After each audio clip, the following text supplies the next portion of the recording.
Yeah, wow. So excited for what just happened. UGA is a great program. Tony's a great coach. They got a great staff. Like that was a grinder. Kuma's out there was a grinder, and super proud of these girls for staying in it. And we've worked really hard at it.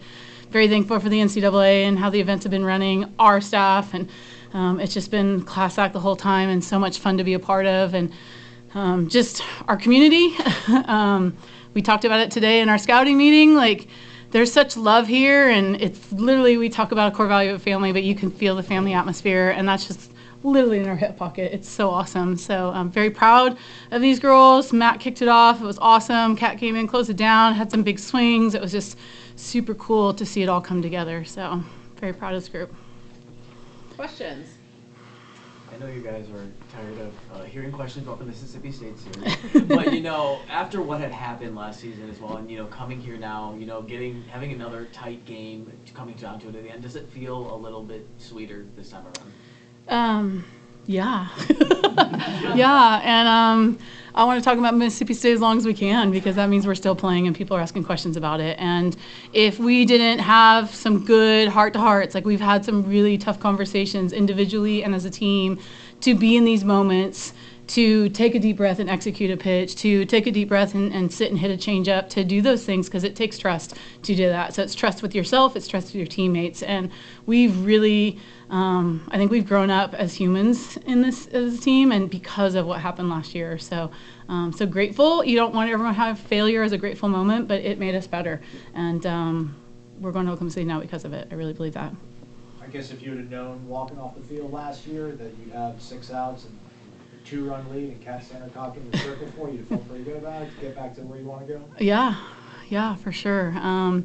It's funny because we did have Kat to go to in Mississippi State, and I took it upon myself to become a better pitching coach in that situation, because she was a little low in mile per hour, and you know, we definitely didn't, I didn't manage her as well last year, or Danielle, and I learned from that. And so so yes, you know, I would want that, but I'd want that in the way that we did it this year. And I definitely talk about how mature Kat's been in handling how we've done the staff this year, and we wouldn't be there without what Mack did today, and you know, managing, you know, Mack. And so it's been super fun to continue to grow as a coach in the situation, but then for them to buy into the vision of what we were doing. You know, this is what I think is going to happen, and then it happened, and it was just super cool.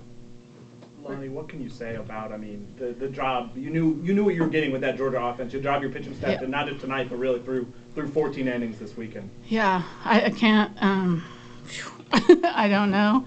Oh gosh, here we go. We're going to go to the Zoom. But very proud, very proud of them. Yeah, Coach, thanks, appreciate it. Coach, I've asked Georgia a couple times about having to go down and play a number 3 Florida State seed that I think's only lost 3 games at home. Georgia was second in the SEC. Were you a little surprised to see the second place team in the SEC with the 14th seed in your super regional? Not surprised by any means. We always get SEC teams down here. We are in that region. We play a schedule for that reason all season long. We know that it's going to be a tough regional and a tough super regional. So I did comment earlier, I was surprised on our regional seeding, but I think I gave myself to midnight and then I was over it and moved forward. And I think, you know, adversity is what we're built on and what we talk about a lot. So, so yeah, you just got to bear down and get it done. And like I said, if you're playing teams like Georgia and you're winning, we're doing something that's going to prepare us for where we want to go. And if you win a national championship, you're going to be playing a lot of really good teams. So that's just a stripe on our chest right now for some grittiness to win and beat a really tough ball club. To follow up, Coach, can I ask you about scheduling and how this seeding works? And obviously, I'm working this from a Georgia angle for them to finish second and be a 14 seed. What are some things that you take into consideration when you schedule? And what are some things that lead to the seeding process from your experience? Seating in general, I think, we can get the nitty-gritty of it, but I think the RPI 50 and above is pretty big.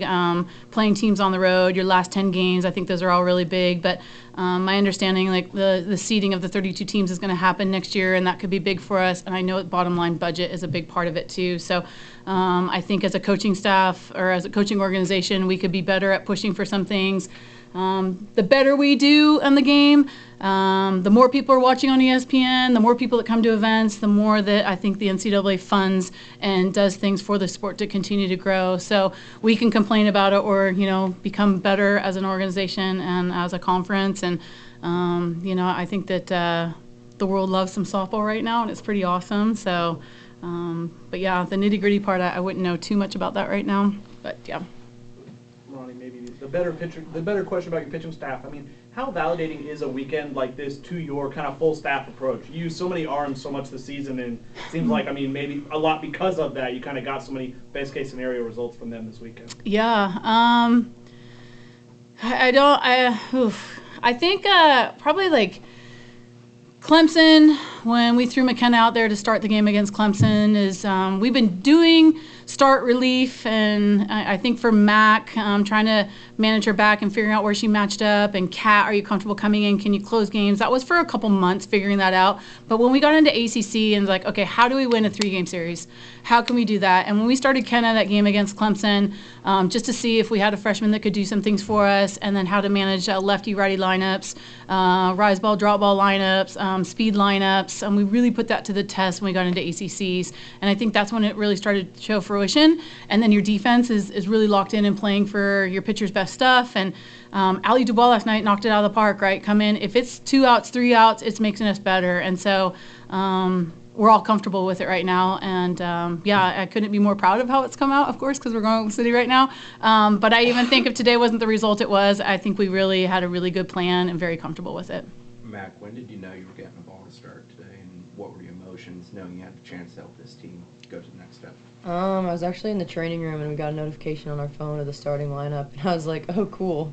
Really, I was like, I kind of had it in the back of my head. Coach had mentioned, like, we're going to hammer out some drop balls, change-ups to them, and scout this morning, and I was like, oh, I really want it. I was like, I really want the ball in my hand. I was hoping, like, she would put it in there, and I'm glad I could do what I did, but I was, no, honestly, I didn't have a single nerve. I just had excitement, and I just had, like, let's go get it done. It's really just all I had in mind. Kat, what were your emotions during the game? Because I'm sure if you didn't get the pitch, that meant everything was going great and they didn't need you. But I'm sure you wanted to pitch one more time out there in front of the home crowd. And what was that like? And do you feel like it was a perfect ending kind of here? Yeah, I'm so grateful that I got to finish my last game out there on the field. But vibes were great. The dugout was so much fun. We were in it. It was just an awesome game through and through. So there's just nowhere I'd rather be than on the bench that game because it was so much fun. And then just glad to actually get in the game. It was great, but just do what needed to be done for the team. But it is pretty nice to finish out my last home game or my last game ever on the field. So. Generally, that third inning starts out with you guys getting 2 runners on, but then you only plate 1 run. There's 2 outs. There's runners on second and third. How crucial was it for you to deliver there, and how'd you dial in and get it done? Yeah, had to look at my runners, and we're just going like this, like trying to nod at each other, like let's just get it done. Let's go ahead and jump ahead. Anyway, it took if I grounded out to the right side, I was happy. It also took me like 3 years to sit a changeup, so. Just trying to commit big, I would say, like, stick to my plan. So tried to see if it worked, and luckily it did fall in my favor. Awesome. Kat, I know the closer is kind of a more growing role lately in softball, but it seems like you've embraced that. I think it was your 9th save of the season. Just how much do you enjoy that role? I love it. It was my main role my freshman year, and then I grew into more of a starter. And then, I think I got so used to starting, I forgot how to handle how to close. And so that's what a lot of this year has been about, is just being comfortable starting, closing, middle relief, whatever it is, whatever the team needs from me. And Coach has been amazing to help me through all of that. So just glad that I got to get out there and help the team today. Question for any of the players here. It was loud in there tonight. There's fans everywhere. Does that play a factor into executing and being able to play? Does that play a role on the field for you guys? Sometimes like when you hear the K time, so like that got really loud, and like when the first time it happened with a crowd like that pitching out there tonight, I had to take another breath, and like that's what we practice and execute all the time is like our breathing and calming ourselves down and executing that one pitch. So I think that without all that help with like Kocha and Ellie and practicing like our mental performance, like it goes a long way, and it just showed even more so tonight. But overall, like I wouldn't say the noise was bad. It was just more like, this is our home, this is where we want to compete, and this is what we want to be doing in front of a crowd like this. So if anything, it helps us for Oklahoma City. What Jack really wanted to ask was, did Sydney Sherrill make a difference tonight? She might have. For the crowd. She definitely did. She is phenomenal. I love her. Lonni, you guys piece together a team every year. You know, you bring in sometimes new pieces, and turning pieces, and you never know how it's always going to fit. Like, how gratifying is this for the way it's fitting? Yeah. I mean, I think the biggest thing is, you know, you see Sid and Danielle here, and it's funny, in 2017, like, we had an amazing run. We had an amazing season, and we won a championship in 2018 because of 2017. So I think we're going to Oklahoma City because of last season and lessons we learned. So gratifying in the sense of, like, pieces together, but, like, they all knew what last year felt like, you know, and then we have 2 seniors that, you know, can't go on. And so, like, just I think the feeling, like I told Sid, she's a huge part of today. You know, I think Danielle, a huge part of today. So gratifying in that sense that, you know, we're doing it for you, and then we're also doing it for us and for the program. But the pieces for sure. I mean, Mack's been put in so many situations, and sometimes, like, it's a lot. And then to see her relax today, and the reason why I didn't tell her is because she would think about it all day long, you know. So I knew that, hey, here's the ball, go get him. And Mack does exactly, like, you tell her what to do. She's an amazing teammate, amazing player, and she goes and does it, and was so relaxed and comfortable doing it. And Kat knew, we have the lead, you're going to go in, you know, and it's like she's eyeing you up right now, like, I'm ready, I'm going. Like, you know, it's just so cool that the pieces are coming together, and we all know how to help each other through those moments, and that was a lot from last season. Mack, I know you played a lot of college softball too, but Kat, as kind of the leader of that pitching staff, how valuable is she just on a day-to-day basis? Oh gosh, how valuable is she? I don't think you can even answer that question. Like, she's invaluable. Kat she led this team last year, obviously in the circle and as a leader on the team when Danielle was pitching, but this year she's taken on a whole new role. She's done it selflessly, and the pitching staff could not be more grateful for her, because we're not making it to Oklahoma City if Kat doesn't put aside a lot of some of those bigger accolades she could be having. She doesn't put aside a little bit of her ego, and she's just taken on this role, an honestly very impossible role, but she made it look easy. Kat has single-handedly helped this pitching staff grow as a whole and a family and a unit, and understand our roles as individuals, and she's taken off with this leadership role. Thank you is not enough of a word to say to Kat, and I think about this a lot. And she talked to me before I went in today, and she told me, like, these hitters are going to make you uncomfortable. You just go do your thing out there. And she was excited for me. Like, Kat was excited for me to go out there and pitch. And that's when you know you have someone right there in your hip pocket who loves you and wants you to be successful. She's awesome. I love her. Any of the players, any or all the players, just can you talk about the emotions of getting to go back to the World Series? I know you've been out there before, but what's the emotions? I think the emotions are high. I think for me, like, I'm super excited to, like, bring the people that haven't been, so, like, the sophomores and the freshmen. I think it's going to be a great experience for them, also for us as well. Even, like, Mack that hasn't been yet, like, I think it's going to be a great experience for us, and I think we're all excited. Kaeli, I'm not a coach because I know nothing about softball, but I'd imagine that scouting you guys is tough because you've got so many people who can step up. It's not like one person you have to hold down because somebody else could do it. How big a deal do you think that is for your success, that a bunch of people can, on any given night, come through for you?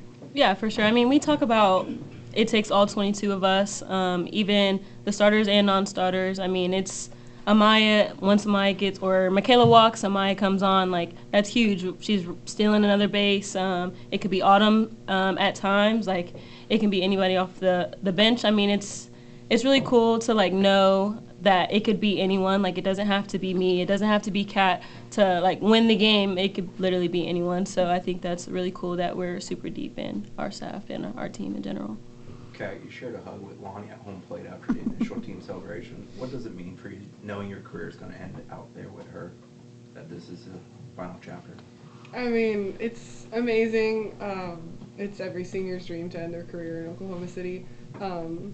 But yeah, I mean, Coach always comes up to me after the game and she's got tears in her eyes and she wants to make me cry too. But I'm just so grateful to play my last game at this field. I mean, like, this fan base, this coaching staff, my teammates, they have just watched me grow up and become the person that I am today. And like, it's just, I mean, Florida State softball like is just the most amazing thing that I've ever done in my entire life. So just to play my last home game is very emotional, but I'm just so grateful to end with a W and to be here and just, I mean, I'm just so grateful. So. Lonni, when you guys went out to Oklahoma earlier this year, you took them around some of the stuff and incorporated with the World Series. Mm-hmm. Why did you do that? How important is that for young ladies who haven't been there before? Yeah, definitely. It's where everyone wants to end their career, and you want to get there. You dream about it. I'm sure.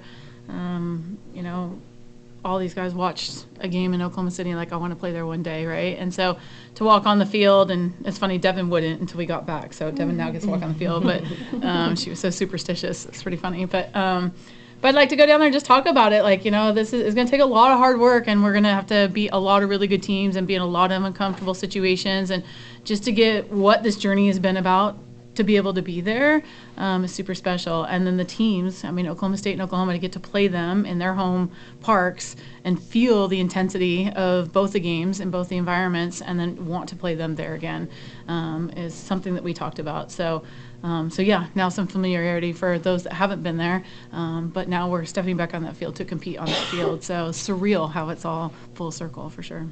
Lonni, the Georgia coach described this atmosphere as one as little girls want to be a part of. Yep. I mean, what does it feel like, having opponents come in here and, make comments like that, realize what the atmosphere is around here? I guess, how does it feel with the reputation that Florida State has? Yeah, very prideful. We've joke about that we have a lot of bake sales, to the things that we're doing. But, these guys, huge part of it, our alumni, huge part of it. Like, we're very blue-collar family program. We work for a lot of this. And, it's fun that the administration has, recognized, and the scoreboard and the decking and all the cool things. But yet we still have this, really cool chairs out there at 8:30 this morning on the street, and the whole, parking garage is full. And, it's just it's a festival. It's like a softball festival of Florida State, and it's just a really neat environment, a very unique environment. So, and I know Tony had talked to me about that, this is something special. And, I think sometimes money isn't everything, right? It's like all the shiny things. It's the people that matter, and I've always talked about that. And you could feel the people here, and it's just it's very special to have us all be a part of that, And like I said, to see the alumni come back, because they're a huge part of growing this. Our parents, at the end of the game, our parents are a big part of this. We had alumni parents back this weekend. It's super cool that they feel like it's home. Time for a couple more. Coach, could you you're supported by a really strong staff. You got, T. Will, T. Cam, Coach Rafter, Ellie Cooper came on. Could you talk a little bit about each of them and how they've helped build this success? Yeah, T. Will and I have been together in a coaching relationship for a long time, right? Like coaching marriage. It's funny. We joke about it because we do counseling every Tuesday. We have a sports psychologist that we as a staff meet with, and it's tough to work as a staff together. And we are a family, so we're going to fight at times. And so I think that it's so awesome that we have stayed together for a long time. Our athletic trainer, Eunice Hernandez, Kristen Tubeck, our director of operations, it is a grind day in and day out, and you've got to be able to really push a lot of limits to do the things that we want to do. We ask it of the players all the time that we have to do as a staff too. So I'm very grateful for, obviously T. Will and I have been together a long time, but Rafter and Ellie have been in the jersey, and now they're here giving back to the program, so they're part of the youth of the vision. And then, T. Cam is new to the staff, I would say, but has jumped right in and family right away. So So I think it's super cool that we have the relationship of, we want the biggest professional organization we can in a very family-loving way, and we ride those boundaries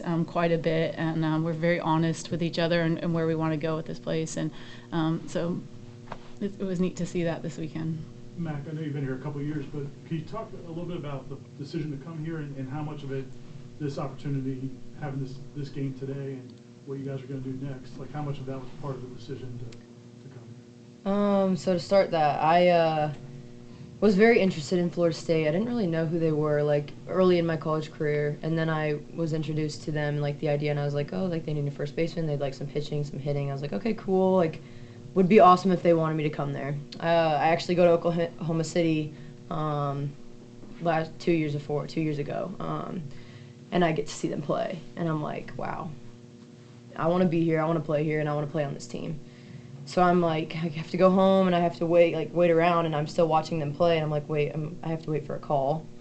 And I'm like getting really antsy, and I'm like at home like getting nervous. I'm like, they're still playing, are they gonna call me? So I'm like sitting at home, and I'm doing all this, and eventually I get a phone call from T. Will and telling me like I'm gonna receive a call from Coach in a few days, and my whole world, like I was like, wow. Like even just the opportunity to talk to Coach and T. Will, and like the opportunity that they offered me to come and visit this university, and then come and have my official visit and like fall in love instantly with the coaching staff. I met a few of the players on my visit. I loved the campus. I loved the atmosphere, the culture. Literally every single thing was bigger, but it wasn't just bigger and better. It was more in depth. There was a family tree behind everything, and there was so much love, and the fan base here is phenomenal. So just taking that step was huge, and I know that I could not have made a better decision. One more? We good? All right. Perfect. Thank you guys for everything. Thank you for being here all weekend. Yeah, it's awesome. Thank you. No 1 a.m. games this time, right? Yes. Yeah. Well, it could be part of it. Yes.